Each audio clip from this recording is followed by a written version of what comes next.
Welcome back to Old School Sports and our Franchise Hockey Manager 9 playthrough of the Chicago Blackhawks. We have had our 2028 to 2029 season come to an earlier end than we had hoped. The Blackhawks were the President's Trophy winners this past season with 52 wins and 106 points. But unfortunately, we were unceremoniously bounced in the second round of the playoffs. We took out the Blackhawks 4-1, but we ended up being taken out by the Stars 4-3.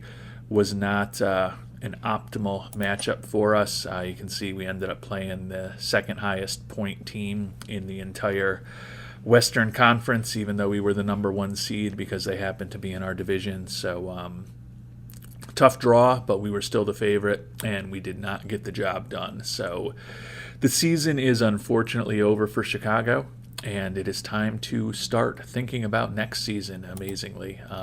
Feel that the window for the Blackhawks to win right now is here. I think these next 2 to 3 seasons coming up, we should remain one of the top teams in the league. We took a look at the upcoming free agents. It doesn't look like there's going to be an incredible free agent class, unfortunately. You know, 2 of the top free agents out there are actually guys on our team in Paul Cotter, a left wing / center who we picked up on waivers a few years ago, and then Adrian Kemp, who's making over $7 million, the 32-year-old right winger. So although we are going to have Kemp's salary, and even more importantly, not more importantly, but just as importantly, Rasmus Anderson's $5.5 million salary coming off the books this offseason, there's not a ton to potentially spend it on, particularly given that center is probably the strongest position on our team, and there's a lot of good centers who are going to be available. So we are going to think about bringing back Cotter.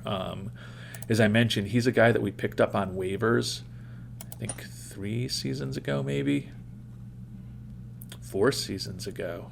So he's been with us for parts of 4 seasons. Vegas waived him.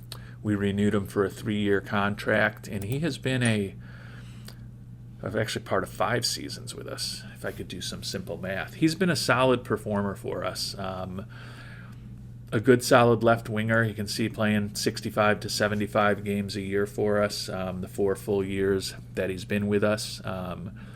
He's been a positive plus-minus player every year, perhaps coming off of his best season with 11 goals, 28 assists, plus 29. Good kind of third or fourth line left winger, even a second liner. The problem is that there's been times when he's been our first line left winger due to injuries.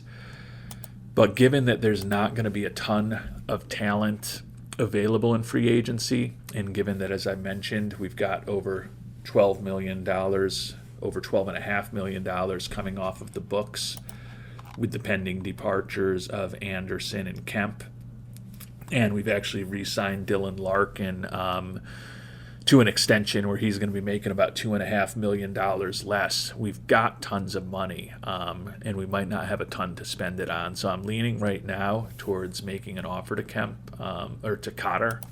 I actually think I might as well just do it. You can see he's kind of adequate in terms of his offensive ratings, his mental ratings, his physical ratings. He's average to above average, good, solid NHL player in all of those aspects.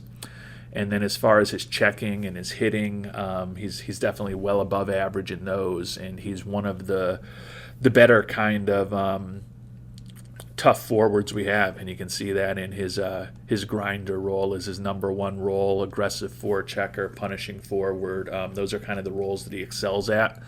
And we definitely have a team, particularly with our forwards, that through my own wants and desires typically ends up being guys who are really good offensively, but when we start getting down to the third and the fourth lines, we don't necessarily always have guys like Cotter. So I think I'm going to make him an offer right now. have also offered, since the end of our last episode, a couple of our minor leaguers two-way contracts to just kind of keep them in the organization, but not big-time deals. He's looking for a little over $4 million for 3 years.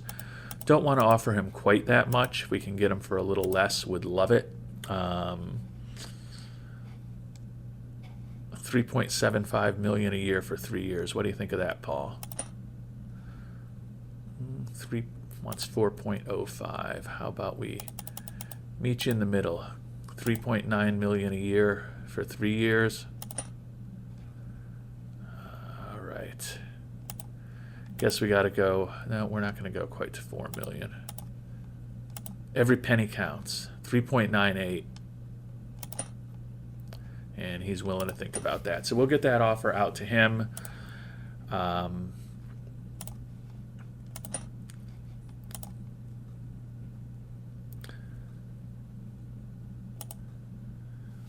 You can see we've got a few other guys on our team that are upcoming free agents. I did make offers to Talon Brigley as well as Reggie Newman. These guys, I think, are, AHL players at best, but they were willing to at least consider two-way contracts. So keep them in the organization, give us a little depth in case we have some crazy injury situations. Kemp is looking for close to $7 million. We're going to move on from him. Rasmus Anderson looking for around $5 million. We're going to move on from him. Drew Comesso has kind of been our backup AHL goalie. We've got another goalie in the organization who's better and younger than him, so going to move on from him at this point. Had thought about trying to bring back David Jaracek, like Paul Cotter. He's a guy that we picked up on waivers a few years ago, and it's been a good acquisition for us. Picked him up in October of 2026, not long after he had signed a 3-year deal with the Blue Jackets, and he's been kind of a 6th or 7th defenseman on the roster for us the last few years. You can see 51, 57 in this past year, 38 games. I wouldn't have minded bringing him back again to kind of serve a 7th defenseman role, or if there was some way that we were able to get a two-way contract with him. Unfortunately, when I talked to him, he's looking for $2.7 million a year. So even though we will be losing this coming off season, both him and Rasmus Anderson from our team, we did bring up Xavier Veilleux, former first-round pick of ours, during the playoffs when we had some injuries, and that's actually when we sent Jaracek down to the AHL. So that gives us 6 really good defensemen, hopefully back on the team next year, and we've got a few prospects in the system also. So I just don't see any need to be paying 2.7-ish million to Jaracek or over $5 million to Anderson, is a soon-to-be 33-year-old. So we're going to move on from both of them. Before we get too deep into planning for next season, though, let's take a look at the stats for this year. And points scored, talked a lot about Dylan Larkin during the season. He had injury issues for basically the past 3 years, only played about half of the Blackhawks game. Healthy again this year, 85 points in 74 games, team best 46 goals. As I mentioned, we've signed him to a pretty reasonable extension.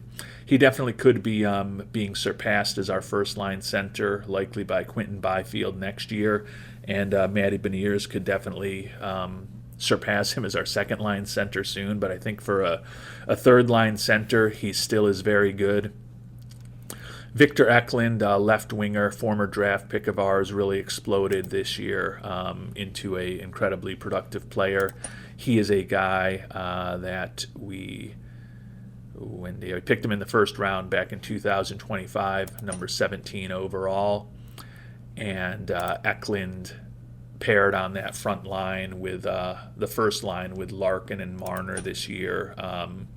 Had the best season of his career, 79 points in 77 games, 31 goals, 48 assists.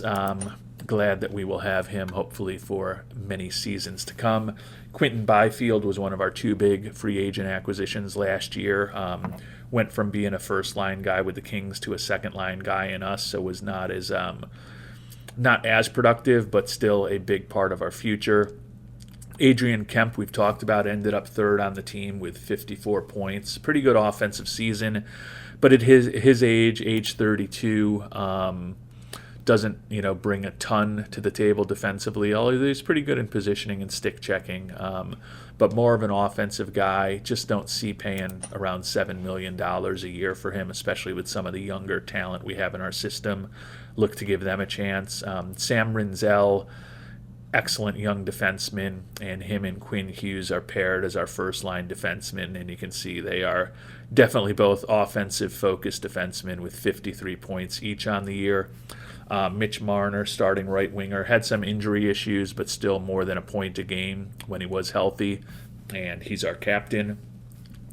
Will Shields, right winger, solid year, 16 goals, 27 assists, good player with some upside for the future. Kevin Korchinski, the young defenseman, looks like he may be the only guy who played every game for us this year, but nice solid year, plus minus of plus 21. You can see some crazy, consistently good plus minus numbers here for this team. We had the best goal differential in the league of almost a goal a game, so makes sense that we're going to have a lot of good plus minuses. Paul Cotter, who I just talked about, plus 29. Think he can come back and hopefully be a good third or fourth line left winger for us next year.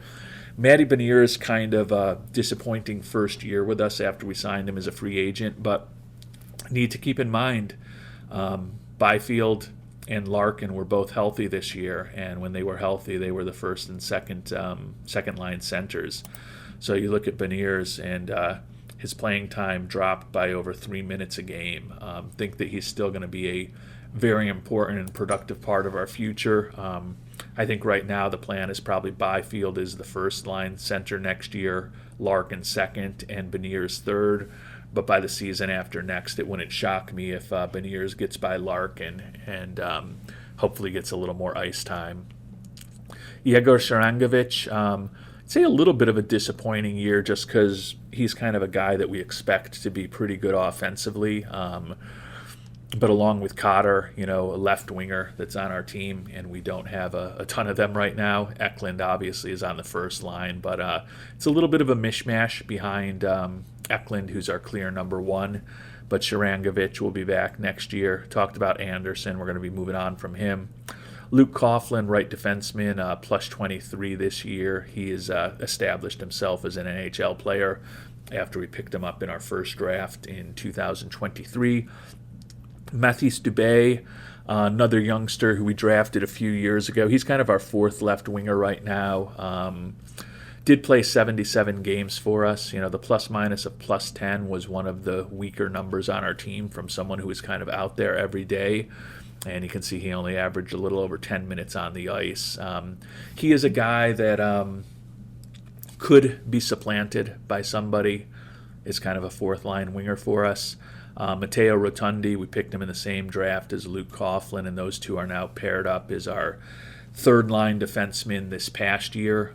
With the pending departure of Anderson, it's conceivable that one of them, that we might break up that pairing and one of them could move to the second line, but we'll see what things look like when we get to camp.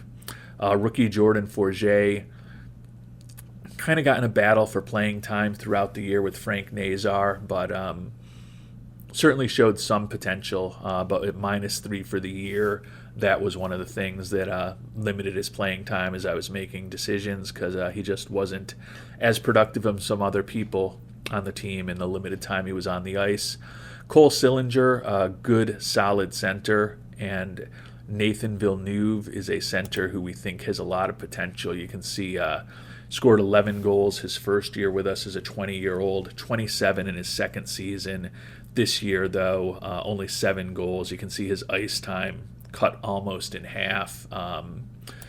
Just not a lot of playing time behind Larkin, Byfield, and Beniers at the center position. So the two of them split time at center, and Villeneuve also has gotten good at left wing and right wing. I think it's very possible, particularly with the pending departure of Adrian Kemp, that he could get more time on one of the wing positions next year. Linus Eriksson, rookie who was up a little bit, including in the playoffs, on Xavier Veilleux, another rookie who was up only in the playoffs, kind of round out the team.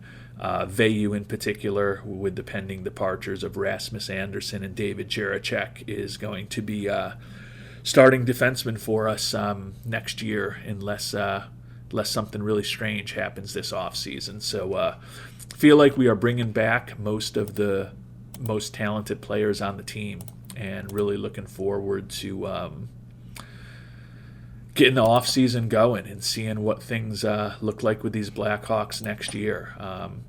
I mentioned, we made the offer to Cotter that you saw, and I also made the offers to Talon, Brigley, and Reggie Newman that I talked about. Going to have a decent amount of money to spend in free agency. Just don't know that there's going to be a ton of exciting guys out there to spend it on. And also kind of looking at our team, might as well kind of do a debrief on the broader roster, including the guys we have contract rights to. I mentioned we were going to move on from Drew Comesso. That's because we have Ryerson Leenders, 22-year-old. They both played in AHL this year. Leenders, we signed to an extension this season. We think he's got more potential than the older Comesso. So we're pretty committed to Wallstat and Svedabak as our top two goalies right now, but certainly is a injury fallback. I think Leenders is a guy who could help us down the line. Still have Adam Wilsby signed as a guy in the AHL. Did play one game in the NHL with us this year. Tyson Buksowski is a 23-year-old, spent most of the year in the AHL, but another guy who could contribute at the NHL level for us. Hughes, Korchinski, Rotundi, and Veyu are four guys who are going to be on the big club. Tate Dolinsky and Guillaume Filion, not really big-time prospects, have them each signed for another couple years. Question is whether we'll sign another contract with either of them or not. Right defense, a little weaker with Anderson and Jiricek moving on, but we do have Coughlin and Rinzel there. And then Roy Chung, another guy who we signed this past offseason, had drafted several years ago, kind of came out of nowhere to become a pretty good prospect. We picked him in the 5th round back in 2024, just kept getting better in the minors. He definitely has a possibility to be our 7th defenseman on the roster next year. If we don't sign somebody in free agency or make a trade, I would think that Roy Chung and Tyson Buksowski right now are the two top candidates to be our 7th defenseman.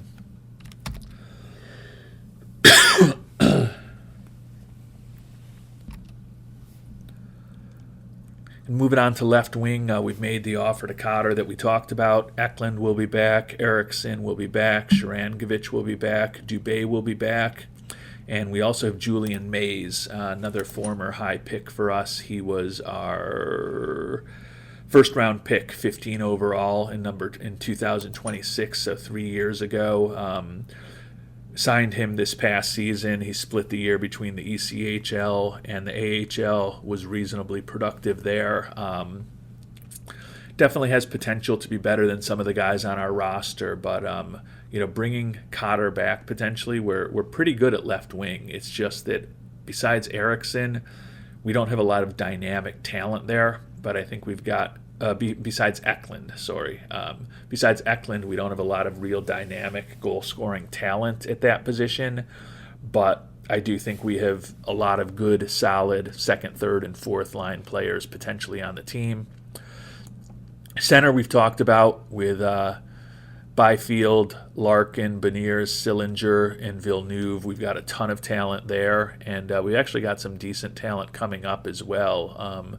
Sasha Boisvert and Parker Forlin are both players who look like they could be potentially helping us at the NHL level next year, along with Noah Dower Nielsen. So feel like we've got a lot of depth in our system right now at forward. Just don't necessarily have superstar prospects.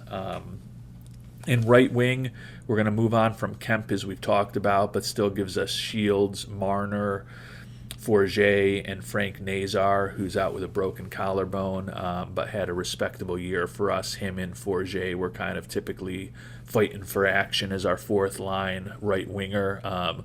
All of them will be back. still have Evan Kanyan in the system, although he's likely to spend the year at AHL.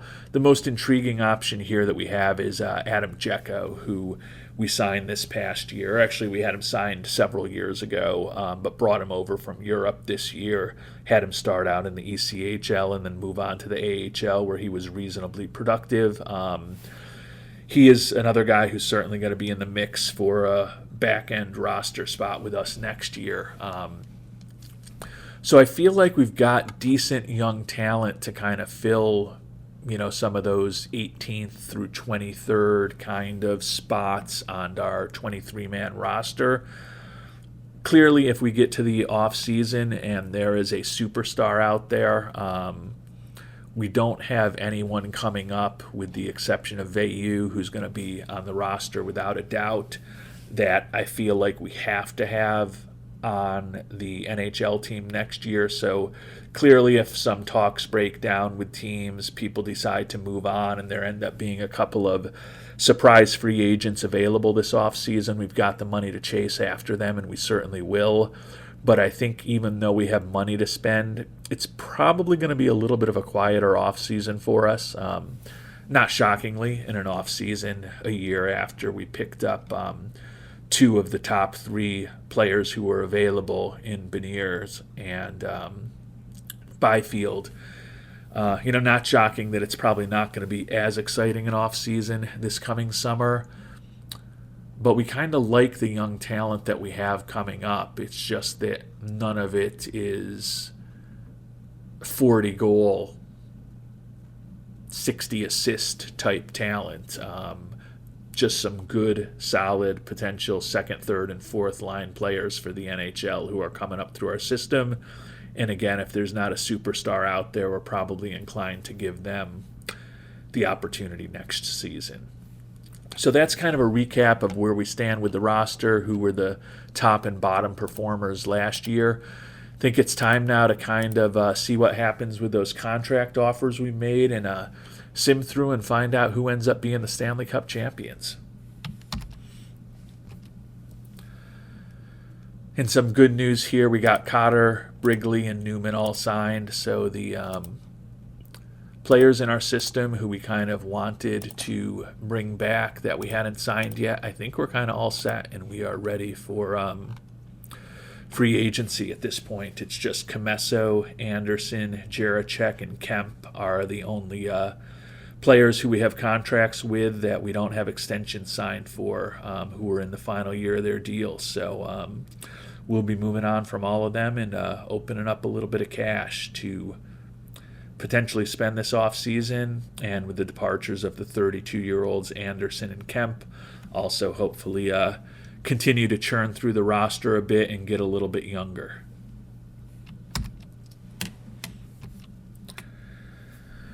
And it's going to be the Montreal Canadiens and the Dallas Stars in the Stanley Cup Finals. And looking at the Stars' run, they might be a really special team. They took out Minnesota 4-0, and they took out Vancouver 4-0 also. So the fact that we took them to 7, not the way we wanted the season to end, but certainly we're the only team that they've faced so far that has given them any threat at all this postseason. We'll see what happens against the Canadiens.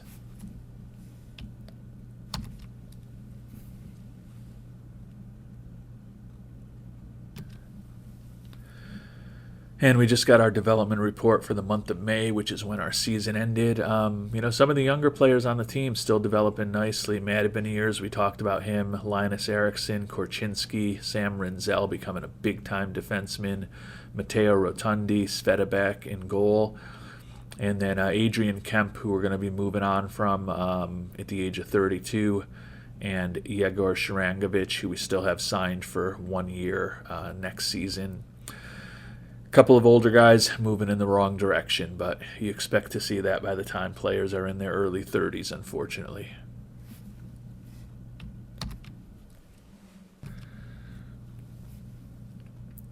And not surprisingly, we've been extended by the Blackhawks. You would think after winning the President's Trophy and at least winning one playoff series. Didn't really think that our job was in much jeopardy, but good to have that happen. Obviously, the upset in the playoffs cost us a little bit in terms of fan happiness, but job security is still really high, and we still have a very harmonious locker room right now that may get a little more harmonious with the pending departure of Adrian Kemp, who has been unpopular since he joined us. And as we talked about, Sharangovich is actually going to be likely gone after next season, so that'll clear out two of the less popular players who were in our locker room this past year.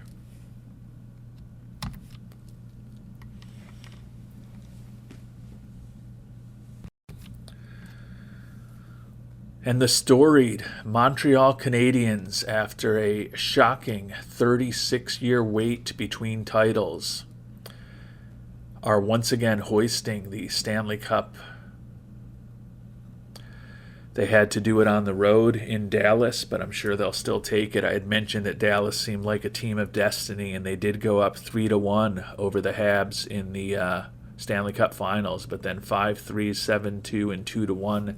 Montreal won the last 3 games to claim the Stanley Cup title.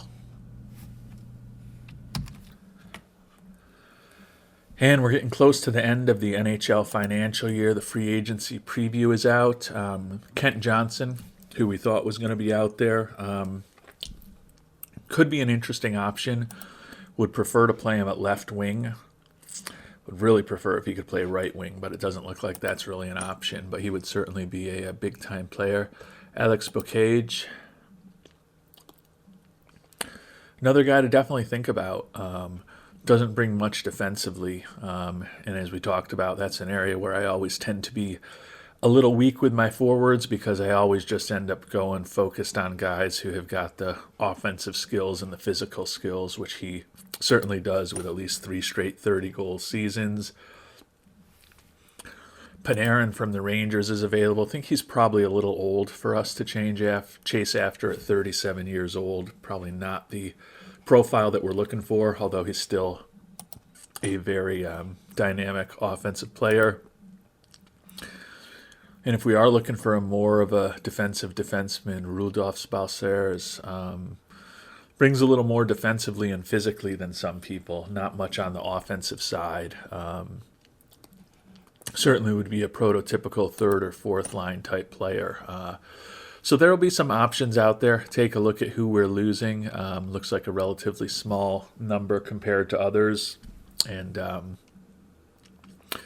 Kemp, Anderson, and Comesso. And we've talked about, Comesso is kind of the 4th goalie in our organization at this. Oh, I don't want to do that. I wanted to talk contract. 4th goalie in our organization at this point. Just don't see a need to be paying him $1.5 million, and I don't think he would accept a 2-way. And he's also unhappy with us. Looking at the other guys, we'll check in one last time. Rasmus Anderson,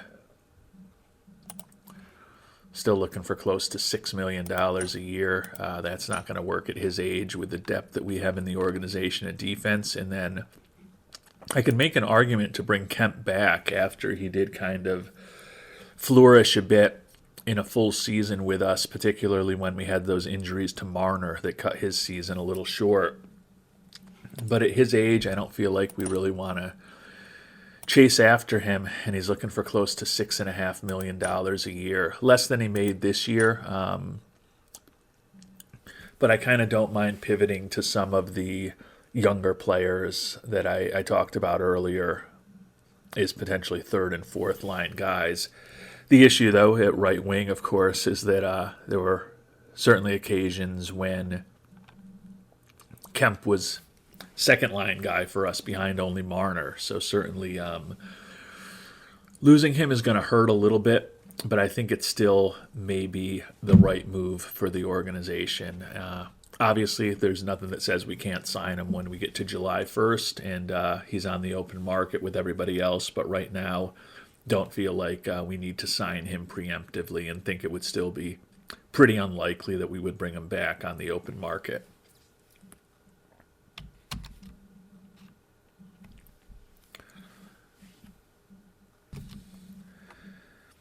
And we've made it to the awards ceremony. I believe that there were only a few Blackhawks up for awards. I think the great young goaltender Jesper Wallstedt was up for the Vezina. And I believe that the brilliant general manager and coach, Old School Sports, was up for both Manager of the Year and Coach of the Year. So we will see what happens in the award ceremony here. Looking at the Players MVP, Art Ross Trophy, both go to McDavid.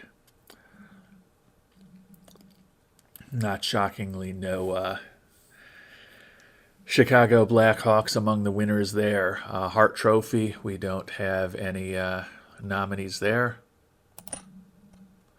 Obviously, we were not part of the finals.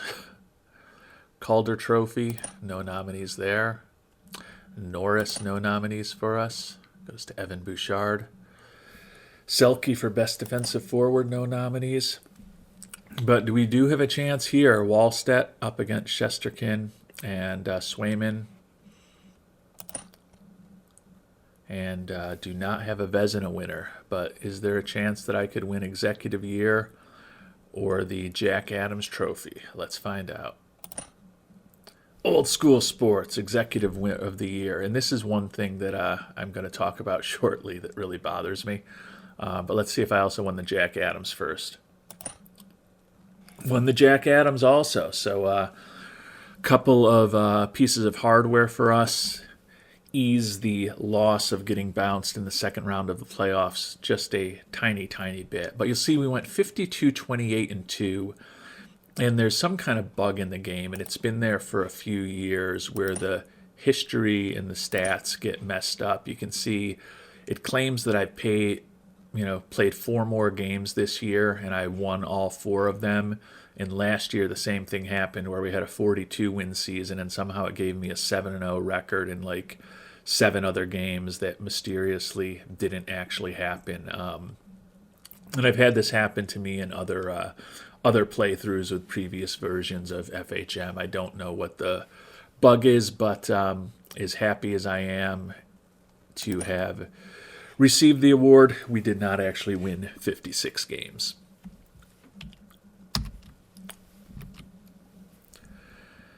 And although we had no players who actually were named to the All-Star game, Wallstedt, in addition to his Vezina, is named as, or he didn't win the Vezina. He was behind Swayman. He was nominated for the Vezina, but Wallstedt does get second-team goaltender honors, and no Blackhawks on the all-rookie team this year.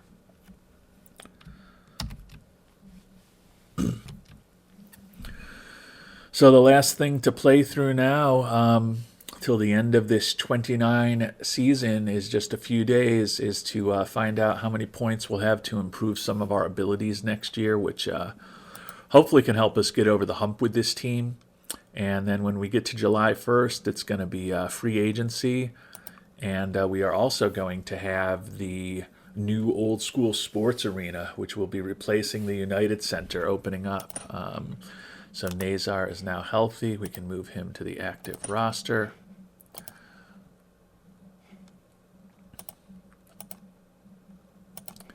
And we will continue to sim forward to the last day to determine how our skills are going to have improved.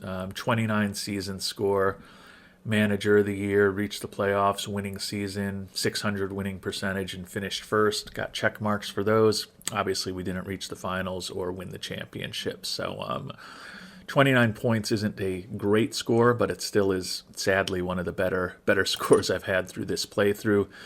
It gives us 5 points to improve our abilities. Definitely want to kind of continue to focus on the coaching stuff. I think that's where I'm weaker. I had at one point, as I've mentioned in previous end of the season episodes, forgot that I was actually GM/head coach, so I had not been devoting points there for the first few years. But going to pump all those up a notch, going to improve our negotiating skill. That's important with contracts. Last point that I have, I'm going to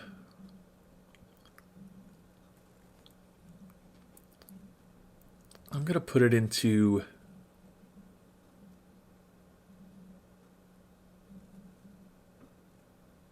player motivation. So getting a little more close to respectable in our head coach ratings. I'd say we're a little bit better than respectable at this point in our general manager ratings, but still have a lot of room to go. Hopefully we'll have a few more seasons with even more success than this past one, and my general manager and coaching abilities will continue to get even higher.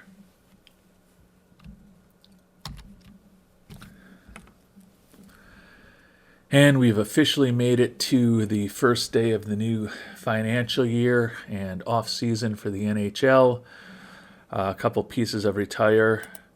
Patrick Kane retired from the Stars. Of course, he had a long run in the Blackhawks, including winning a championship with us 5 years ago before we unceremoniously moved on from him. But Kane has retired, so that is interesting. And we do have our new stadium ready to go, our new arena. So that's going to be cool. Let's check that out with the annual budget tab here.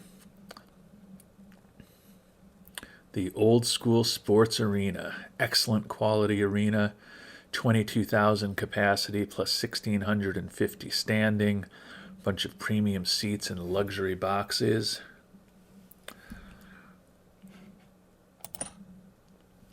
Current ticket price is $122. We may have to raise that for next year. We're coming off of a President's Trophy. Let's see what ownership had to say about us. I haven't read their evaluation yet, but I'm assuming it's pretty good. Satisfied with how we did, expects to contend next year, add some veterans, fans are thrilled with us, replacing us is out of the question. At least some of the blame for the team's performance this year rests with your predecessor. We hope you don't disappoint us next year. I've been in the seat for 7 years. That's a rather odd feedback to receive after you're telling me how great we are, but then you're kind of giving me a little warning that I hope I don't disappoint you. But I've been in the seat for 7 years. If there's anything wrong with this team at this point, I'm willing to own that it's my fault. Fan happiness looks good. Job security looks good, as we talked about. Locker room is a little more harmonious with the departure of the unpopular Adrian Kemp. But let's go back to annual finance tab here, and we are going to raise our ticket prices by $12. We're going to do normal maintenance on the arena. Not going to convert anything. It looks like the only option is to convert some regular seats to premium seats, but we just opened this year. We don't need to do anything funky. Want to see how we can do in terms of filling this up. Normal wage budget. Going to bump up our player development budget. And we're going to go with a very heavy marketing spending. Want to ensure that people understand what a quality product we are putting on the ice for them when we are raising those ticket prices on them. So I think that's kind of it for the annual stuff, the monthly stuff. Keep scouting to the max, keep team morale as high as possible, and we're not playing any games, so we don't need to invest any money in game promotions and arena operations right now.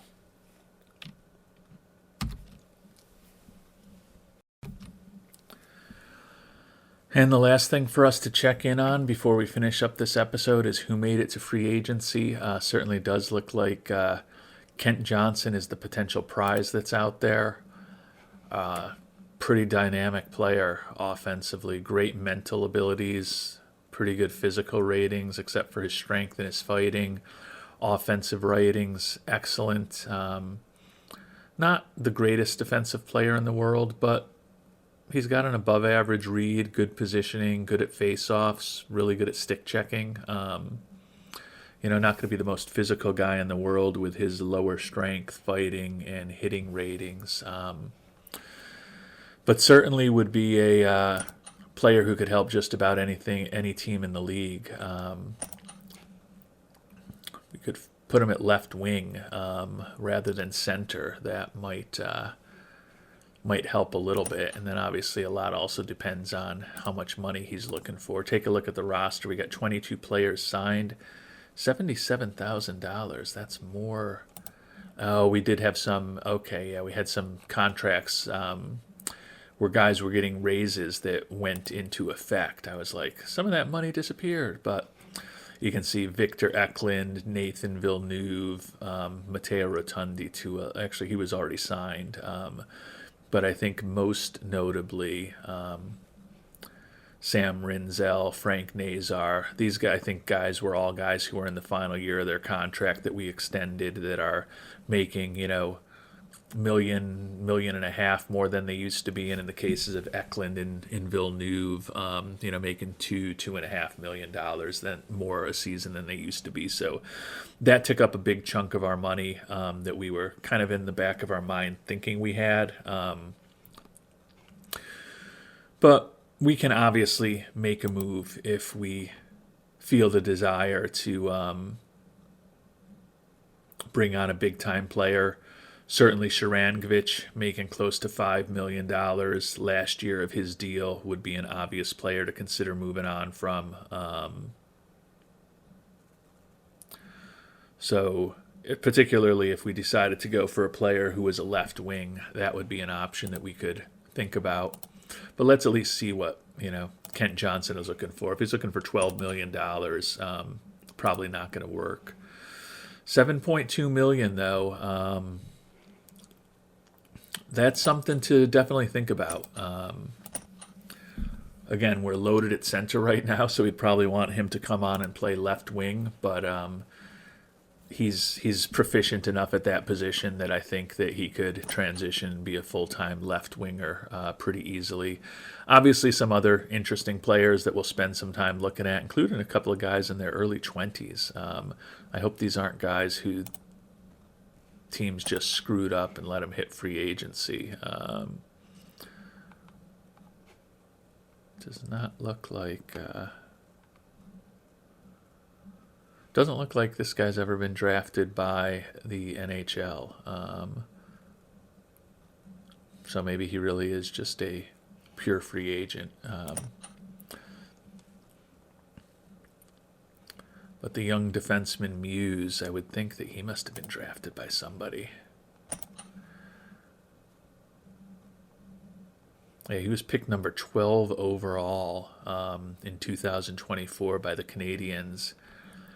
He's been up and down with them, just won a championship with them.